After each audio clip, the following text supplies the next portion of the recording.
Hey guys, MCU Collector here with the second video for today.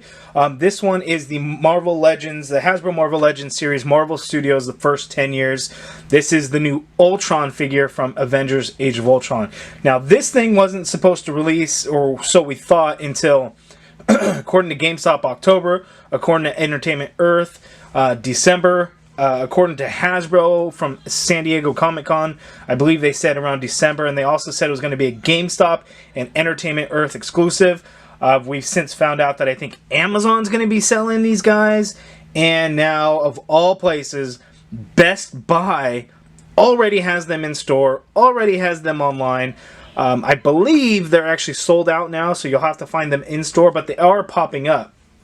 So, stupid me, I ordered it the other night, had it overnighted, so I could get it, because I was super excited, because I had no idea when the store would get it. Turns out they ended up getting it today. So, they are flooding Best Buys right now, so go to your local Best Buy, and see if they have the figure. Call them if you have to. I'll show you the UPC here pretty soon, if that helps. Go online, maybe you can check.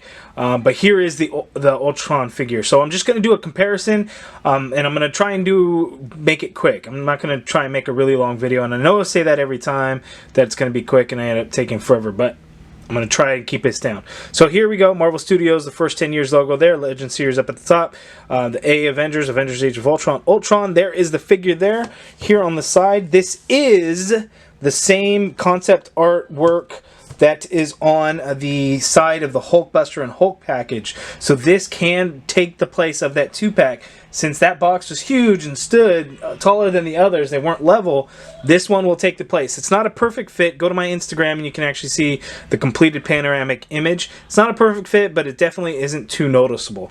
So really cool there.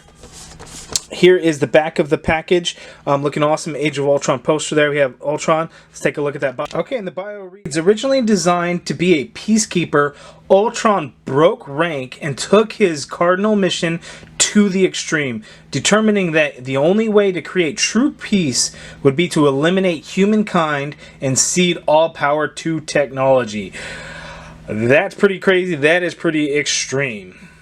Okay, here's the other side of the package. We have the summary of the Age of Ultron movie, so let's do a close-up and take a look at that. Okay, 2015 was the release of Avengers Age of Ultron. When a global defense program ideated by Tony Stark, I didn't know that was a word, by Tony Stark and Bruce Banner goes awry, the Avengers must join forces to defeat the sentient robot Ultron, a terrifyingly brilliant adversary who uses technology to create an army of drones, ready to strike down anyone who gets in the way of his plan to eradicate humanity and hand civilization over to technology. Now, that's actually kind of interesting because it's not really talked about directly in the film, and I think this kind of goes to the comic on what Ultron's motivations were and what his intent was. It didn't necessarily come across that way to me in the film, Age of Ultron, even though that was his goal. It seemed more so to just eradicate humanity, to save humankind from themselves.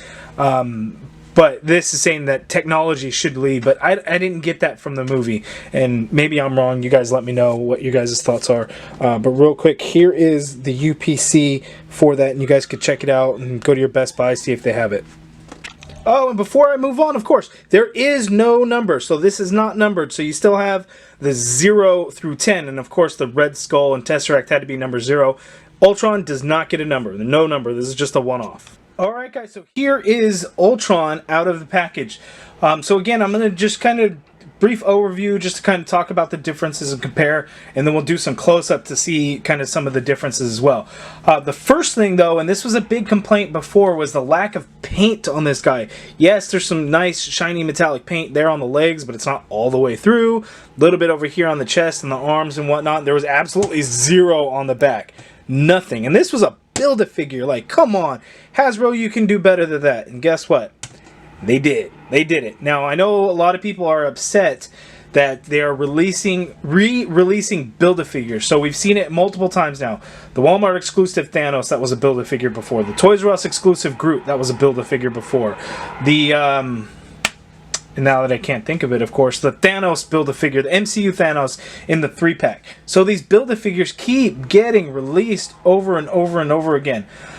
Yes, the reasoning behind some of it, obviously, Hasbro knows that there's a big demand for some of those Build-A-Figure pieces. So if they can release it single-carded, of course they're going to do that and make their money. Now, in some instances, Hasbro wants to correct some of the mistakes that they have in some of the designs of the figures. So case in point, Ultron. It wasn't completely movie accurate, and obviously they wanted to correct the paint and that kind of thing. But if you look at like the head sculpt, the added red paint to it compared to the older one, some of the red throughout in some other areas, and then especially with the MCU Thanos and the Hulkbuster. Oh, Hulkbuster, that was the other Build-A-Figure. That Hasbro gets the concept art from Marvel, you know, so much time before the movie. In that time, there are changes that are made that Hasbro is then not able to implement into figure form. So in some of these cases, especially the Marvel Studios, the first 10 years, it gives them that opportunity to make sure that they are giving us an accurate representation in figure form. So I know people aren't going to like that. It's a poor excuse. It's still they're still making all kinds of money hand over fist. Yes, they absolutely are. They are a corporation selling toys. Yes, they are absolutely in it for profit. Let's not kid ourselves and think that they are not.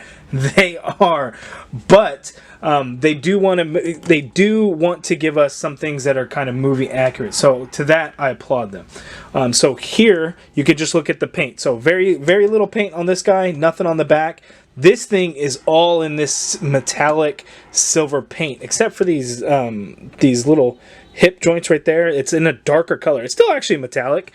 It's just darker, but you could see throughout the entire back of the figure, he is all painted. Now, I don't know if it's actually paint or if that's just the plastic, but it does have a nice metallic shine to it. So it makes me want to think that there's a coat of paint over as well, and then you actually have some darker colors kind of mixed in through there. They'll have to do some close-ups. It's probably hard to see from far away, but right there on that shoulder, there's some darker grays in there, so that looks good. Now, this head is all kinds of wobbly. Is it like that on the Build-A-Figure? A little bit, but not as much. Okay, let's take a look at some close-ups. Okay, sorry about some background noise, guys. My kids are being loud over there playing Fortnite. There's some construction going on outside. But here is the Ultron figure. Now, how awesome does that look? So, the definite changes that they made. There's an added kind of white circle in there for his eyes. It actually looks really kind of psycho looking, which I like that they did that. We get a lot more red line work kind of throughout, as well as the face, and then up through the head as well, whereas the previous one, you know, we didn't have any paint at all, really. I mean, a little bit for the dark circle there, and then a little bit for the eyes, but really not a whole lot on this older one.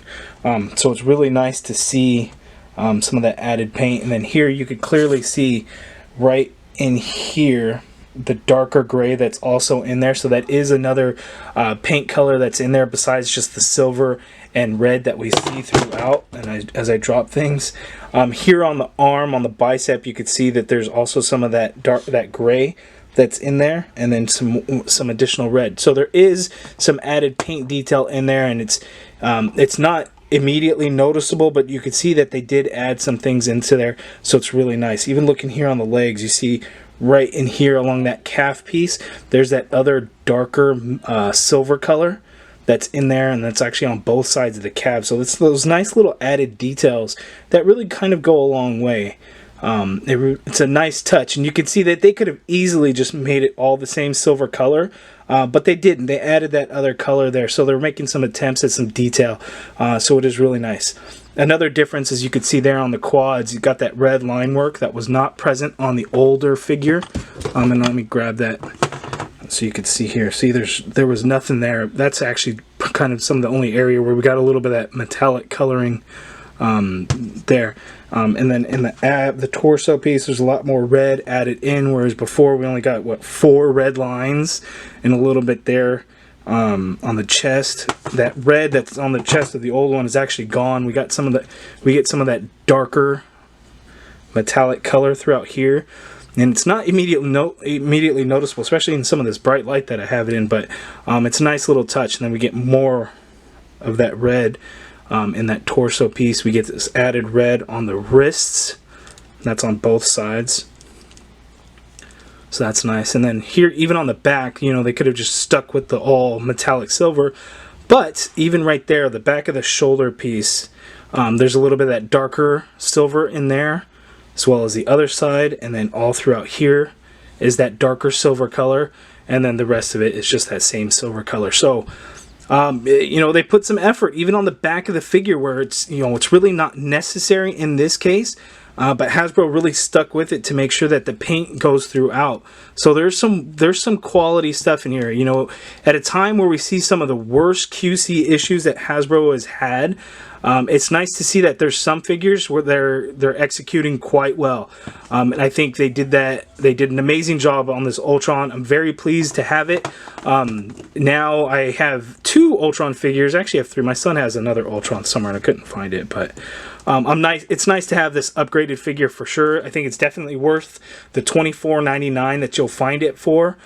So if you can get it, I do highly recommend it. And it's nice you can always have multiple Ultrons, right? Because there were so many in the movie, and yes, there was only this one. And I don't know if this is Ultron Prime, there's Ultron Sentry, or what that is. If you guys let me know down in the comments below. But I know there's an Ultron Prime, and I think that's the final form in the vibranium, all vibranium metal, and that's in the final battle. This is not it, or I'm not sure which version of Ultron this is. Let me know down in the comments below if you guys know. But if you liked the video, hit that thumbs up. Subscribe if you haven't already done so. And as always, thank you for watching.